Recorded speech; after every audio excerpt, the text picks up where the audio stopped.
ഈ റോസ്മലയിലേക്കുള്ള യാത്രയിൽ ഇതുപോലുള്ള ചെറിയ ചെറിയ അരുവികളൊക്കെ നമുക്ക് കാണാൻ സാധിക്കും. അതൊക്കെ കണ്ട് ആസ്വദിച്ച് ആ പ്രകൃതി ഭംഗിയൊക്കെ അനുഭവിച്ച് വേണം നമുക്ക് മുന്നോട്ട് പോകാനായിട്ട്.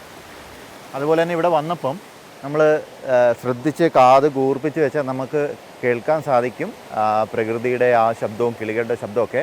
ഇവിടെ വന്നപ്പോൾ ചെറുതായിട്ട് ആനയുടെ ഒരു ചിഹ്നം വിളി കേട്ടോ എന്നൊരു സംശയമുണ്ട്.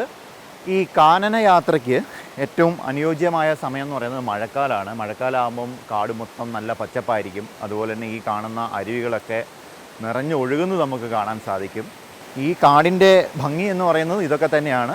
ഈ വെള്ളച്ചാട്ടവും ഈ നീരുറവകളും അതുപോലെ തന്നെ പച്ചപ്പും ഇതൊക്കെ തന്നെയാണ്. അപ്പോൾ നമ്മൾ ഇതൊക്കെ ആസ്വദിച്ച് വേണം കാട്ടിലൂടെയുള്ള യാത്ര മുന്നോട്ട് പോകാൻ. പക്ഷെ നമ്മൾ വാഹനത്തിൽ നിന്ന് ഇറങ്ങി കാട്ടിലേക്ക് വരുമ്പോൾ ഒരു കാര്യം മാത്രം ശ്രദ്ധിക്കുക. ഈ ഒരു പ്രദേശം, ഈ ഒരു കുറച്ച് ദൂരം ആന ഇറങ്ങുന്ന സ്ഥലമാണ്. അതുകൊണ്ട് നാലുപാട് ഒരു കണ്ണ് വേണം, ഒരു ശ്രദ്ധ വേണം.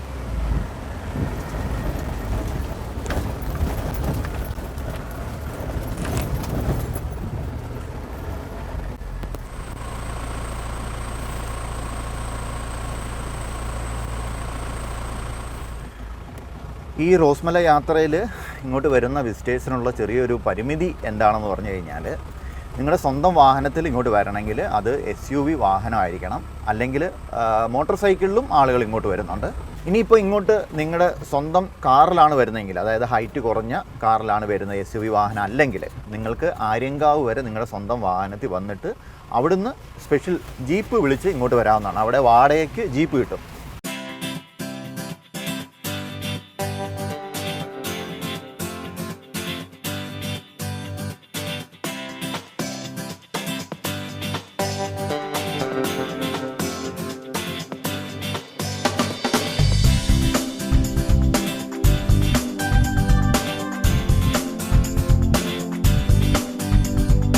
നമ്മൾ ഈ റോസ്മലയിലേക്കുള്ള യാത്രയിൽ ഒരുപാട് ബൈക്ക് യാത്രികരെ കണ്ടുമുട്ടാനിടയായി.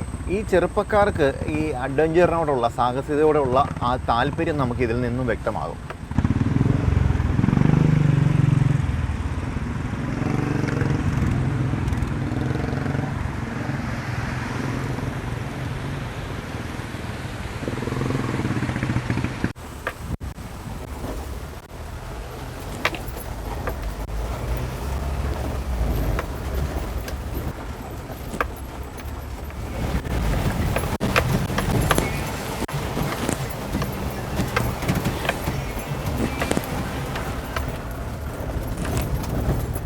ഇപ്പം നമ്മൾ കുറച്ച് ദൂരം കൂടി വന്നു കഴിഞ്ഞപ്പോൾ നമുക്ക് കാണാൻ സാധിച്ചു ഇവിടെ വലിയ വെള്ളം വളരെ കൂടുതലുള്ള അരുവികളുണ്ട്.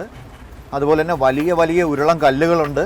അതുകൊണ്ട് കുറച്ചും കൂടി റോഡ് ടഫായിക്കൊണ്ടിരിക്കുകയാണ്. ഓഫ് റോഡിൻ്റെ ആ ഒരു ഫുൾ ഫീല് നമുക്കിപ്പോൾ കിട്ടാൻ തുടങ്ങി.